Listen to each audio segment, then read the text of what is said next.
Hi, I'm Kendra Corman. If you're a coach, consultant, or marketer, you know marketing is far from a perfect science. And that's why this show is called Imperfect Marketing. Join me and my guests as we explore how to grow your business with marketing tips and, of course, lessons learned along the way.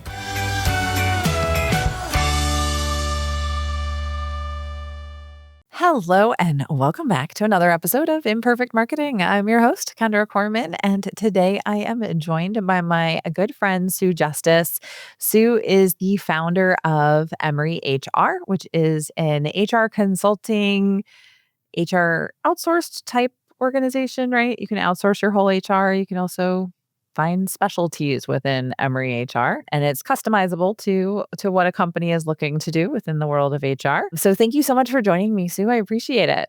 Thank you for having me, Kendra. All right. So you're probably thinking, why on earth does Kendra have an HR person on a marketing podcast? What is going on? And the thing is, this one topic that Sue and I actually have talked about quite a few times, and that is the issue of Workslop. And so we are going to be talking about the junk that AI creates that people are handing off that's actually costing companies money. Like, we're always talking about how AI saves time and saves money and saves resources, and it's an amazing tool. There's the bad side. And this is it. So before we get into defining Workslop and everything, how did you get into HR, AI, all the things? Well, I guess I shouldn't go back 30 years, but it's just found my passion over the years of, HR becoming what it is today. And I just really found out that I love working with people. I see everybody looking at me like, you got to be kidding me. But I do like working with people. I do like policy, also helping businesses to work efficiently, which then hence the AI thing. I think it's very useful in the capacities that it's meant for. But as you were saying, as we get into it, sometimes and many times we're finding it's costing us more than it's helping. So what is Workslop? Workslop. I love the word. Isn't it? It's like, it describes it perfectly. Sloppy. AI makes work sloppy. And that goes into production. So people may be working faster, but the quality of work is going down by a few ways. So whether the information isn't clear, isn't correct, maybe not complete. So that work, just say using it in your own team situation. So team members, instead of communicating and brainstorming and all of that, they're just slopping the work together. They go to AI, they get some answers, they put it in an email, and off it goes. And then whoever gets it, if it's not clear, it's not correct, they are finding themselves having to go back and clean it up themselves. So now one individual may decide themselves a lot of time, but whoever's getting the work now is spending even more time cleaning it up or, correcting it or what have you. So that's where a lot of the issues are coming from, is just isn't used for what it's meant for. It's meant to be an assistant to help look for information, not be the end all, clear all, do it for you kind of. The part that I'm struggling with is, so I hear what you're saying. People are phoning it in and they're using AI to do it. I feel like this isn't an AI issue. This is a people issue, because if people aren't using it correctly, they're not doing their job, they're speeding through things, they're phoning it in, and they're sending stuff off that's not good. Like, weren't they doing that before? I think to its different extent or a different way. Yes, we've always had people or employees copying information. They Google it. They find something in a book. They find an article and they use it. I think it's just more prominent now because AI and most people are realizing what AI looks like. When AI generates something, there's certain time that show you that when you look at it that you can tell it's AI. Whereas before, unless you knew the article or the book that they took it from, AI's there. It's just how they word it, right? That's what you specialize in, is as far as helping people see AI and recognize AI. I think that's where the frustrating part is because I don't know. For an example, I had a colleague ask me, loved my article. And he goes, did you write it? And I looked at him, because actually I didn't write it. My marketing person wrote it. And he goes, don't tell me it's AI. And I looked at his face and I said, no, actually, my marketing person who I gave the information from wrote a fabulous article. But it is immediately go to, was it AI? They're looking for that human touch. And if they don't see it, automatically that's where the assumption goes. Let me ask you about this. So we have people phoning in their jobs, right? And there's people who've been phoning in their jobs for decades and probably since the start of time, right? It's easier, I think, and more accessible to do it now with AI, and I think that that's part of the problem, and I think very much what you're saying about it being more visible because people know what it is now. Is this a behavior issue, and what type of action do you need to be taking? Because there's the person that has too much on their to-do list, and so this is at the bottom, and they're just getting it done, that's creating it, right? And then there's the person that this is the way they're gonna work. They're just inherently lazy or not qualified, or they just don't care anymore. How do you handle these situations? Because I don't want Workslop, right? I know I've created Workslop on my own too. I hate to admit that, but I have, right? When I'm rushing and getting things done, and it's happened before. Yes, exactly. It's good for certain purposes, right? And we kind of talked a little bit about that of when it's appropriate and when it's not. So what you're referring to is more falls into performance issues. And obviously character speaks to that person's integrity. And obviously in a team building, what their place is on the team and their qualifications. And so all of that, when you're dealing with that as a team lead or as a coworker, and you're starting to see somebody fall behind, not pulling their weight, it goes back to the same things that we were looking for if it wasn't AI.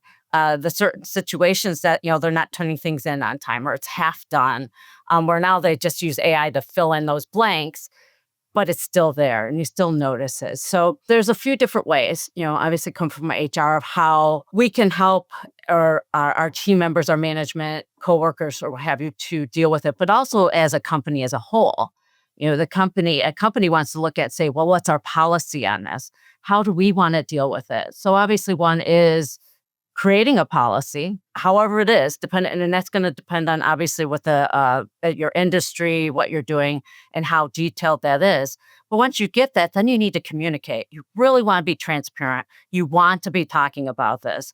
You want to educate the employees. Don't assume that they understand all the things that even you and I just talked about. Put in some human controls, some human oversight. So we have to do this in HR, absolutely, because we can get in a really big trouble of, somebody on my team decides that they're going to go to AI for a policy that no, we no, that's not a go-to. And yes, that would absolutely be a character issue, flaw, and probably even more so than just even a performance issue. Looking at that, and then also I think that you mentioned if there is an employee that you notice that's using a lot, is there a skills issue? Is there a gap that they are not sure of how to move forward?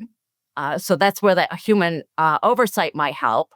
As far as looking at that, maybe we can fill in the gap. We really like this employee; they're a great performer any other time, but let's address this and make sure that it's not a character issue, or like you were saying, is it a workload issue that they just really need to get some things off the desk and to move forward. And then, of course, is there any technical type issues that you can deal with and tighten those up as far as using the AI? My husband has some creative names sometimes for like how he describes my personality at times. I'm very direct. It's, I just want to fire them. Why shouldn't that be? And I'm not saying like the really good performer that's phoning in the one thing, I get it. I can live with. But the one that this is their character, or they're done, or they're just tired of their job, like I just want to get rid of them. Why should or shouldn't I? What are you going to tell me? Because I really just want to say, thank you so much. It's been fun. I'll see you later. Right. Well, I'll start with, Michigan is an at-will state. However, so we go right from there. So, if you're an owner, business owner, and you want to just get rid of them, I wouldn't recommend it. So there's things that you would take. Obviously, outside of, yes, they're a really good worker, you're realizing that they're not so much. Usually we would put them on a performance improvement plan. So you bring them in, you talk to them. and say, this is what's going on, and these are the ways to improve it. And if this doesn't happen, this is how it's going to go. And then you follow up with it and you follow through the process. And if they don't improve, there's a chance that they're like going, oh, busted. Okay. I shouldn't have done that. It was a mistake. I wasn't thinking at the time. I was tired, whatever. But if it continues, yes, you address the issues and you move forward with it. And then, yes, if it doesn't work out, you let them go. Okay. How long is that process? It's up to you. Name it. As long as you put it in that performance review and you say exactly, you've got until this date or the next project, if we see it again, this is what's going to happen. So, and it's up to you as the employer to decide how much leeway you want to give that, and again, some of that's just your industry and exposure or that it brings to your company by them doing this. Is there a legal ramification? Is it an issue with, your client's trust or what have you that might be infringed on because the employee is not using AI appropriately? I want to go back to something that you mentioned beforehand, and that's transparency, right? You said you have to be transparent about AI and about the use of AI. And I think that's so important and such a big issue, right? So as we move forward, my clients know I use AI. My clients also know nothing's going out without me reviewing it and editing it, sometimes heavily, sometimes less heavily, right? It's always human reviewed, and that is my promise to them. I'm If I create Workslop, it's only in my own business. Right, Not exactly. not for It's the not clients. going anywhere. But talking about this transparency, I think one of the things that people are struggling with is AI is encouraged or AI is endorsed, and then somebody uses it incorrectly. And that's what's creating the work slop. How are we dealing with the transparency issue? You said a policy, right? So if the policy is yes, AI can be used as long as you don't use any PII or personally identifying information of any of our customers, members, whatever it happens to be, then have at it, right? Or confidential information. Or if you have Microsoft Copilot, they're allowing you to use it with your data. Where do you communicate that expectation of standards? I mean, I feel like it should be just common sense, but it sounds like to me that might be part of this transparency, or is that something totally different? Obviously, a well-written policy is great, right? But it's just like your handbook. It doesn't do you any good if you don't use it. So I think it's important for leaders, management to put together a very comprehensive policy and then communicate it. Yes, I think that is one of the things that it's just in human nature, communication or lack thereof. And part of it is well, if we understand it, we assume everybody else does, right? And it's amazing how much just in HR, what we deal with, conflict. And most of the conflict obviously is communication. And we assume, or it is assumed that people think just like us. And so when we say something, we assume that person understands it, right? So we're saying this is common sense. Not so much. And, depending on where you come in generations and how much you grew up with technology, that's a big tell-all or issue in the process. So why that policy has to be written very clearly, dumbed down, so to speak, to make sure you're addressing it all. And then the transparency is obviously then communicating it in every part of the processes that you go through as an employer. So it's not just in a meeting, it is bringing it up in team meetings, bringing it up when we're reviewing work or conversations, what have you. So, and then sharing that work, right? So when there's an example there, you can say, hey, with a team, this is an example that would be AI misused. And perhaps also putting in some, technical processes that will also help the employer or the team track that type of information.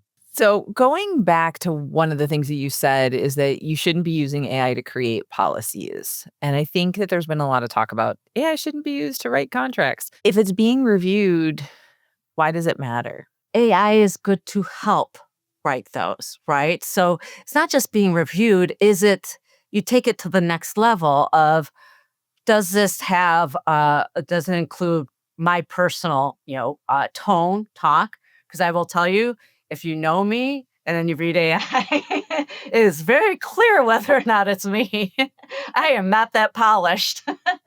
So, I do have to go through and say, okay, this is a great idea. How would I say it? Or there's other things that I'd use it for is, I do have a very difficult situation. I want some ideas on how to handle it. So how can I put that in my tone, in my way of thinking, or speaking? So it's good to use, like you say, as brainstorming ideas, what have you. But then it's not just the human oversight looking at it and say, oh, that's great. That works perfectly. It's also creating it and using it as a template, I guess, to communicate and start what you actually want done, if that makes sense. So it's a little bit more than just oversight. It's, making it your own and adding what you need to. So let's talk a little bit about that oversight, right? How are you seeing companies do this well or not do it so well? Well, for the employers I actually see that are addressing it, I will say I do see that it's not even being talked about. It's not even being addressed. They're not really aware of it, or they just never thought about it. Within their practices, their companies, what have you. It's just they know it's there, but again, it's not going much farther than that. I am trying to think of a situation that I don't have an example right off the top of my head as far as getting past. Let's start at zero, and actually having that conversation with them, and it usually does start, hey, do you have an AI policy? And it's usually, do I need one? And then you have to go through the examples of how this actually could be happening in their place of business. Everybody's got a phone, like you said. Well, I remember, like, I was just talking to someone 2 years ago. The first question in a presentation on AI is who's using AI, and less than half the hands in the room would go up. Now people are saying, "How are you using AI?" And they're asking questions or what AI tools are you using? There's an assumption at this point that everybody's using it. I mean, the adoption has skyrocketed in, I'd say, even just the last year. Well, I think that, yes, like you were saying, Copilot and Gemini, all of those come out there and they're now integrated into the internet and things that we're always using. So it's tempting. It's on Outlook, it's on everything that, oh, wow, I can get help with this email. And the more you talk about it, I have had clients, employees talk about their teammates or something they got from a client that just is there. It's really vague. It's not the person. You're like, where did this come from? So in that sense, I think that's where it is not being used well is, again, somebody's just cutting and pasting and putting it in an email. And something gets lost in that. If you're saying that it's done, they do a presentation. Now, this is kind of a little bit more outside of within my business and clients, but on the outside is you've ever sit through a presentation or an event and there's multiple speakers, what have you, and you see a presentation. Now, again, not bad to use it, to set up the slides. I do that. You set up the slides, you get some ideas, what have you. But then the point is that you come in and you make it your own. And sometimes you say, and you see it, and it's like, that wasn't really that. There's just, I don't know what that is. It's just a bunch of stuff put on slides. And there's no, and a lot of times I see that there's no cohesion. There's no process or to follow through the presentation. So I'm going to go with that one as far as where I see that happen the most in my world, just being, a Sue Justice and, seeing in the professional world what I've experienced. No, I think that that's great. And I think that pointing out that companies are just not having this conversation and they're not talking about AI. And sometimes they're sticking their head in the ground and just making the assumption that AI isn't being used. It is. Because, like you said, everybody has a phone. And if they can't use it on their regular stuff, they're using it on their phones. So I think that that's just so important to acknowledge. This has been awesome. I think some of the big takeaways that I have is one, talk about it. Two, have a policy that you talk about and enforce, right? Um, three, if it's a character issue, I think build the documentation to get rid of the person because This is not the type of person that you want to have on your team, right? And as a lot of us are, lean and mean, right? As we go through things, we don't have the time to do that. We can't have somebody's phoning in their job, not knowing how to do it, and sending us stuff that we have to redo. We just don't have the time for that. And I think it's really, really important to acknowledge that and to figure out how we're going to move forward with that. So love it. I, I think that that's fantastic. So thank you so much for sharing all of that. Before I let you go, though, I do have to ask you the question that I ask all of my guests. And that is that this show is called Imperfect Marketing because marketing is anything but a perfect science. So I know that you own your own company. And so, what's been your biggest marketing lesson learned over the years? Not to do it myself. I sometimes think, I'm a business owner. I, think I can do everything. Sometimes I have to do everything. I am definitely not a marketer. It's kind of that same thing. What you put out there, if it's not, anyway, whatever. I don't have to say it. But yeah, I probably have no business doing my own marketing. So, No, yeah, but I think that it's more I than think that's imperfect. It's just really bad. no, but I think that that's such an important lesson to learn and to identify is that you can't always do everything alone or on your own. So I have a bookkeeper and one of my friends that I encourage to become a certified bookkeeper and stuff like that. She's like, "Well, doesn't it do most of that itself?" And QuickBooks with like automatically coding and stuff like that. And I was like, "Yes and no. No, not a lot." And she's like, "Well, can't you do it?" And I'm like, I can. I won't." Right, Right? right. It's It's not what never I getting do. done. It's never getting done. I'm like, I'm gonna have my books done in March before I have to send it to the accountant, and I'll have no idea where anything was at, right? Right, and And your accountant so would be very happy with you. so it's, because I'd have to spend a whole weekend just doing the books because that's not where I find my joy. That's not what I like to do. And I think acknowledging that is huge. It's not that you're not capable of it. It's not that I'm not capable of using QuickBooks and coding things and all the fun things. I don't wanna at all. And I'm not Well, and you gonna. also think because it's not what we do, so when we do it, it takes us so much more time, right? You're thinking about it and saying, "Wow, what could I have done?" Spent my day with to do. How much more, as a business owner, what I could have, I'm not working on my business, working in my business, whatever. I am doing things that I am really, honestly, not trained or like to do, like you said. It's just not anyway, what have you. But yes, it's one of those things. Yes, you're doing it, and now somebody else is probably gonna have to redo it. And that goes for HR and people issues too, because I'm glad you like to deal with people. I was actually just telling someone earlier this morning that I'm done peopling for the week. I have two more. I have two more events this week. This is just so you guys know, we're recording this on a Thursday. It's going to be released on a Thursday. I still have two more events this week on Friday and Saturday, and yeah, I'm peopled out. Like I have no interest in doing that. And again, my first when we had the character issue, my first gut reaction was to, fire the person, really. So, thank you so much for joining me today. I really, really appreciate it. I think that people will get a lot of information out of this episode. And then we'll have ways to connect with Sue down below so that if you want to have her come speak or are interested in getting some help with your HR efforts, definitely check that out.